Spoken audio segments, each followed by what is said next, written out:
मेरा नाम है वैभव चंद्राकर। मैं एक टीचर हूँ, एक स्ट्रेटेजिस्ट हूँ और एक एजुकेशनल थेरेपिस्ट हूँ। मैं 13 साल की टीचिंग करियर में जब लगभग 3000 बच्चों से 1-to-1 कम्युनिकेट किया और उनके करियर डिस्कशन, उनके एकेडमिक रिकॉर्ड्स को मैंने जब चेक किया, और स्ट्रेटजी मेकिंग में भी मेरे पास बहुत सारे बच्चे आते हैं जिनके स्ट्रेटजी प्लान कॉम्पिटिटिव एग्ज़ाम के लिए मैं बनाता हूँ। तो जब मैंने स्वॉट एनालिसिस किया, उनकी स्ट्रेटजी मीटिंग की और उसके बारे में जब मैंने स्टडी किया तो मेरे को एक बहुत बड़ी समस्या समझ में आई। उस समस्या को आप 2 एग्जाम्पल से समझते हैं हम लोग। पहला एग्जाम्पल देखते हैं। पहला एग्जाम्पल है, मान लो एक व्यापारी हैं जिनका नाम है धनीराम जी।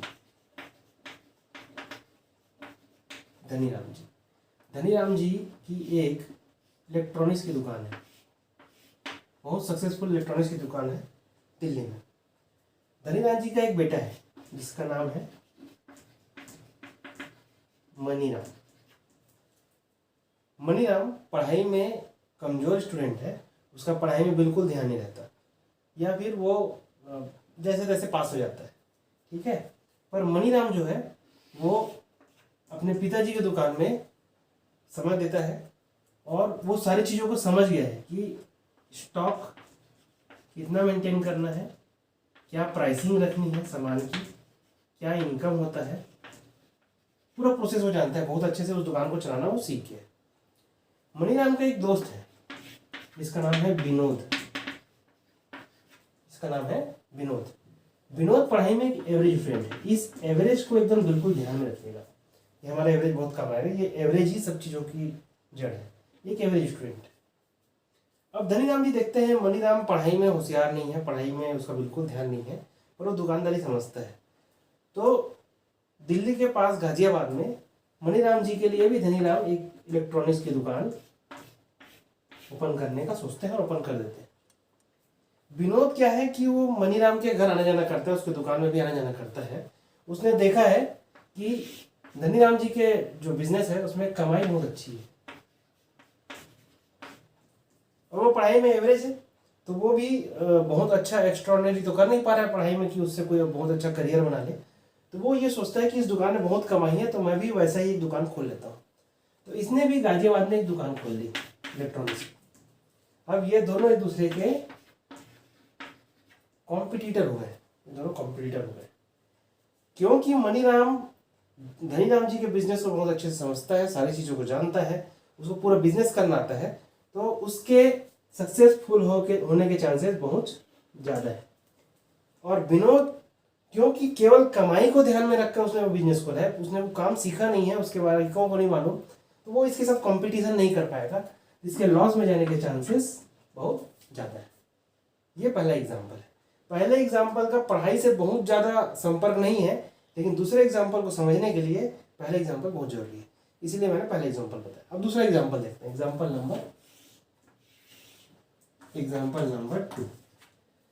नंबर 2 में हमारे पास 2 स्टूडेंट हैं, एक का नाम है ए, दूसरे का नाम है बी।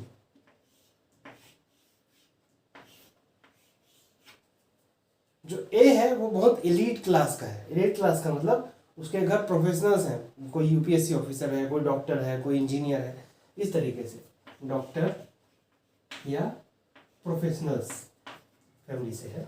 इसको पूरी बचपन से पूरे स्टडी कैसे करना है, क्या करना है, पूरे गाइडलाइंस मिले हुए हैं। इसके जो पेरेंट हैं उनको पूरा अवेयरनेस है, क्या फ्यूचर होता है, क्या करियर गाइडेंस, क्या करना है, सब पता है उसको। और ये जो पेरेंट्स है ये चाहते हैं कि जो ए है वो नीट की तैयारी करे, ठीक है। जो बी है वो एक सामान्य फैमिली से है। सामान्य मतलब इनकम में सामान्य नहीं, इनकम उसके घर भी हो सकता है, लेकिन वो एक प्रोफेशनल्स की फैमिली से नहीं है। उसके घर के लोग या तो किसान है या व्यापारी है, जिनके घर का माहौल बहुत ज़्यादा एजुकेशनल, फ्यूचर ओरिएंटेड, या बहुत ज़्यादा पढ़ाई का अवेयरनेस, जो फ्यूचर जैसे नीट जैसी तैयारी है, एक्स्ट्राऑर्डिनरी मेहनत करना पड़ता है उसमें, उसका अवेयरनेस बी के जो फैमिली मेम्बर्स हैं उनको नहीं है।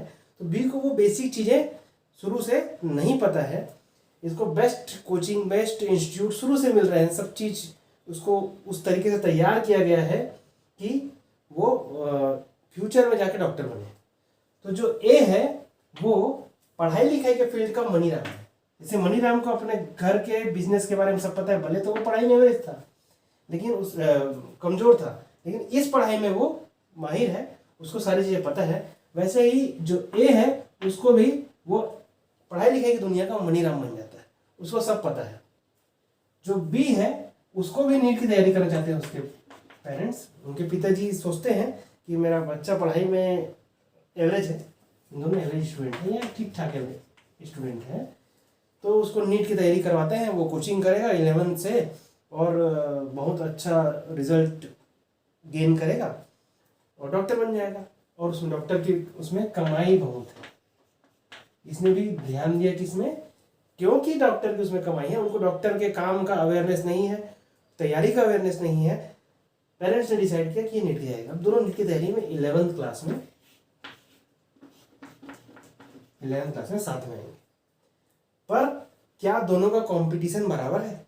बिल्कुल बराबर नहीं। जैसे यहाँ पर कंपटीशन बराबर नहीं है, इसीलिए मैंने पहला एग्जाम्पल बताया था आप लोगों को। यहाँ पे केवल कमाई को देखकर मैं ये नहीं कह रहा हूँ कि इनको नहीं जाना चाहिए, बिल्कुल करना चाहिए तैयारी, पर ये जो लेवल है इसको मैच करना पड़ेगा पहले, ठीक है। तो यहाँ पे जो कंपटीशन बराबर नहीं है इसलिए ये हमेशा आगे रहेंगे और ये हमेशा हर कंडीशन में ये सोचेंगे कि मैं तो इससे कम जानता हूं, तो इसके बाद ही इनका रैंक आएगा, इसके बाद ही आएगा, तो ये हमेशा पीछे रहेंगे। और हो सकता है जो बी है वो कुछ समय के बाद दिमाग में ये सोच ले कि मेरे से तो नहीं हो पाएगा, इन लोग सब तो बहुत आगे हैं, बहुत ज़्यादा जानते हैं। ये जो लोग हैं, ये जो जिनकी मैं बात कर रहा हूँ, ये जो मैं बात कर रहा हूँ, ये लोग हैं 80% स्टूडेंट्स जिनका फ्यूचर खतरे में है। क्यों खतरे में है? क्योंकि किसी भी चीज में जाने से पहले, किसी कंपटीशन में जाने से पहले, किसी काम को करने से पहले ये केवल और केवल ये सोचते हैं कि ऐसा करने से बहुत कमाई है या बहुत अच्छा करियर है, लेकिन वो उसकी बेसिक अवेयरनेस में इनके सामने कंपटीशन में आने से पहले तैयारी नहीं कर पाते हैं। इनके लिए मैंने ये वीडियो बनाया है, इनको किस तरीके से इनके कंपटीशन में आने से पहले तैयार करना है, कैसे इनकी स्ट्रेटेजी बनानी है, इस पर मैं काम करता हूँ, ठीक है। इसके लिए क्या करना पड़ेगा, जैसे स्टूडेंट बी है, इसको 11th में दोनों कंपटीशन में एक साथ जा रहे हैं, तो इसको क्या करें 9th क्लास से ही ऐसी स्ट्रेटेजी बना के दे कि ये 11th में पहुँचते पहुँचते इन दोनों का जो नॉलेज लेवल है फ्यूचर का या प्रोफेशनलिज्म का वो बराबर लेवल में हो। इसके लिए इसको स्ट्रेटेजी की जरूरत है, ये स्ट्रेटेजी बनाने का काम मैं करता हूँ, ठीक है। ये दोनों एग्जाम्पल आपको समझ में आ गया। अब मैं एक तीसरे एग्जाम्पल से आप लोगों को बताता हूँ जो प्रैक्टिकल एग्जाम्पल है जो मेरे सामने हुआ है। मेरे पास एक पेरेंट आए, बहुत दिनों पहले उन्होंने अपॉइंटमेंट लिया था मुझसे, मेरे पास आए कि भाई मेरा स्टूडेंट है, वो अभी 9th क्लास में, स्टूडेंट का नाम है विकास, ठीक। विकास 9th क्लास में है और वो इस 80% स्टूडेंट में ग्रुप का है, मतलब इस तरीके के फैमिली का है, और इसको 11th से नीट की तैयारी करनी है। इसको 11th क्लास से नीट की तैयारी करनी है, वो भी 9th क्लास में, ठीक है। तो उसके लिए स्ट्रेटेजी बना दीजिए सर, ऐसा मेरे पास आया। पर जब मैंने उससे स्ट्रेटेजिक मीटिंग ली, उससे मिला, उनके पेरेंट्स से मिला, पूरा डिस्कशन किया, तो मैंने ये पाया कि ये जो स्टूडेंट विकास है, इसका 7th और 8th जो इसने पास किया था वो कोविड ड्यूरेशन में किया था। कोविड ड्यूरेशन में क्या होता है, ऑनलाइन एग्जाम। ये पढ़ाई में बहुत अच्छा था पहले 6th तक, लेकिन इसने देखा कि कोविड के ड्यूरेशन में सारे बच्चे ऑनलाइन आंसर निकाल के लिख देते हैं और ऑनलाइन एग्जाम में पास हो जाते हैं, एक तरह से नकल चोरी हो जाती है और अच्छा मार्क्स लगाते हैं। मैं पढ़ के उनसे कम मार्क्स लाता हूँ, तो ये भी उनकी जैसा बन गया।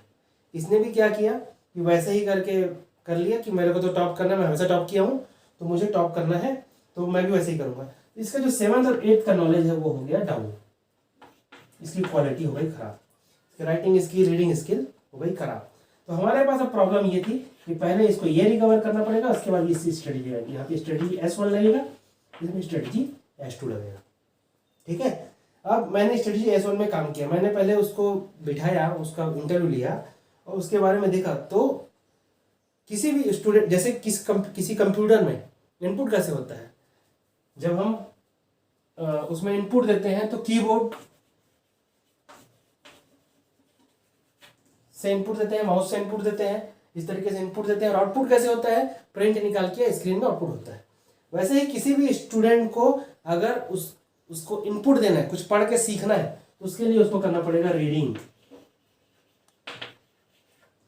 और उसको एग्जाम में लिख के अच्छा मार्क्स लाना है, परफॉर्म अच्छा करना है, तो उसके लिए उसको करना पड़ेगा राइटिंग।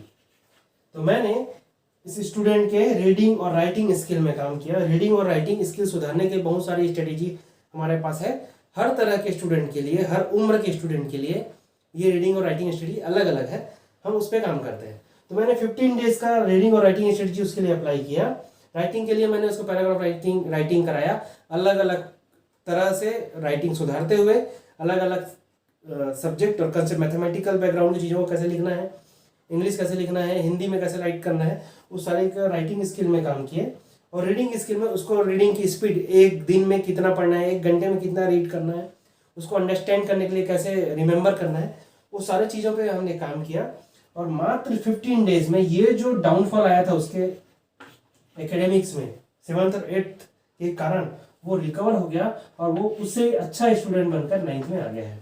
अब वो उसको रीड करना, बुक को रीड करना, कंटिन्यूअसली उसको समझना और बहुत अच्छे स्पीड में, अच्छे राइटिंग में लिखना, ये अब हो चुका है। अब इसके साथ हम लोग स्ट्रेटेजी S2 लगाएंगे जो 9 से 11 तक काम करेगा। तो ये जो स्ट्रेटेजीज जो मैं बनाता हूँ कि बच्चे को एक महीने में कैसा इंप्रूव करना है, एक हफ्ते में कैसे इंप्रूव करना है, वन ईयर में कैसे इंप्रूव करना है, 2 साल में उसको टॉपर कैसे बनाना है, इस स्ट्रेटेजीज में मैं काम करता हूँ। और इस स्ट्रेटेजी की जरूरत पड़ेगी इस 80% स्टूडेंट को। ये केवल स्ट्रेटेजी छोटी सी बदलाव कर दें तो ये इनसे आगे निकल सकते हैं। तो अगर आपके घर में कोई ऐसा बच्चा है जिसको ऐसी समस्या हो, ये ऐसा कुछ हुआ हो कि वो काबिल तो है लेकिन अपनी क्षमता के लायक गेन नहीं कर पाता है, या उससे कम मेहनत करने वाले लोग उनके बैकग्राउंड के कारण या उनकी जानकारी, केवल जानकारी, थोड़ी सी अवेयरनेस ज़्यादा होने के कारण इससे आगे निकल जाते हैं, तो आपको स्ट्रेटजी की जरूरत पड़ेगी। अभी स्ट्रेटजी बनेगा कैसे? स्ट्रेटजी बनाने के 2 तरीके। पहला, कैसे बनाते स्ट्रेटजी? पहला, आप मुझसे अपॉइंटमेंट लीजिए और स्ट्रेटजी बनवाइए, लेकिन ये पॉसिबल नहीं हो पाएगा क्योंकि मैं एक महीने में केवल 20 स्टूडेंट को हैंडल कर सकता हूँ और मेरे पास डेली जो स्ट्रेटजी बनाने के लिए अपॉइंटमेंट के लिए रिक्वेस्ट आते हैं वो 200 से ज़्यादा है।